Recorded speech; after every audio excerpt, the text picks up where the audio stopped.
दोस्तों एक सवाल ये आता है कि हम अभी सऊदी अरब के अंदर नए नए आए हैं और अब हमें जो है वो किसी और कंपनी में ट्रांसफ़र लेना है।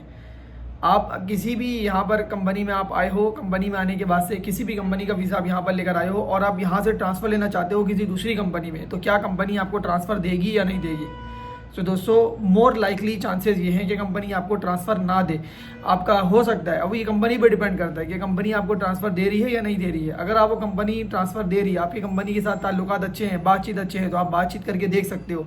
आपका ये भी चीज़ देखना होगा कि आपका कॉन्ट्रैक्ट कितने साल का है। आपका कॉन्ट्रैक्ट 1 साल का है, 2 साल का है, कितने साल का है। कीवा पे कॉन्ट्रैक्ट आपका मौजूद है या नहीं है। आपका कीवा पे कॉन्ट्रैक्ट अगर मौजूद है तो आप पहले साल में शुरू के 1 साल तक आपको ये आपके ऊपर ये पाबंदी है कि आप कीवा पे कॉन्ट्रैक्ट खुद टर्मिनेट नहीं कर सकते।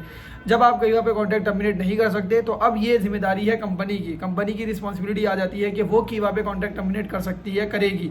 तो अब दोस्तों कंपनी के ऊपर सारा है ये कंपनी आपको ट्रांसफ़र दे या कंपनी आपको फाइनल एग्जिट दे, ये डिपेंड करता है। बहुत सारे लोगों को ये होता है कि वो प्रोबेशन पीरियड गुजर जाता है, गुजर जाने के बाद से अब वो कंपनी में चाहते हैं कि हम क्या करें, हम यहाँ पे ट्रांसफ़र लें, हम यहाँ पर क्या करें, कंपनी को छोड़ दें। तो कंपनी भी क्या करती है, कंपनी फिर रिमेनिंग मंथ की सैलरी को क्लेम करती है। रिमेनिंग मंथ की सैलरी कैसे क्लेम करेगी?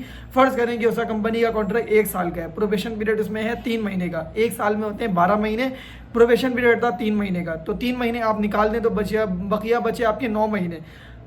उस 9 महीने के अंदर अब आपने ये करना है कि उस 9 महीने के अंदर अब देखा जाएगा कि आप 90 महीने में, मतलब आपका महीना प्रोबेशन पीरियड के जस्ट स्टार्ट हुआ है, तो आपकी रिमेनिंग जो आपकी मंथ है वो 8 महीने आपके बचे। तो कंपनी आपसे फिर क्लेम कर सकती है कि आप 8 महीने की सैलरी हमें, पूरा कॉन्ट्रैक्ट जब तक है वो आप 8 महीने की कॉन्ट्रैक्ट की सैलरी हमें पे करके जाओ। तो आपको दोस्तों ये आपको पे करना पड़ेगी अगर आप प्रोबेशन पीरियड के बाद अगर ये आप रिज़ाइन करते हो और कंपनी छोड़ते हो। तो इसलिए प्रोबेशन टाइम यही टाइम होता है कि आप कंपनी को चेक कर सकते हो कि कंपनी हमारे साथ सही है या नहीं है, कंपनी के साथ हम चल सकते हैं नहीं चल सकते हैं। तो ये चेकिंग पीरियड होता है दोस्तों।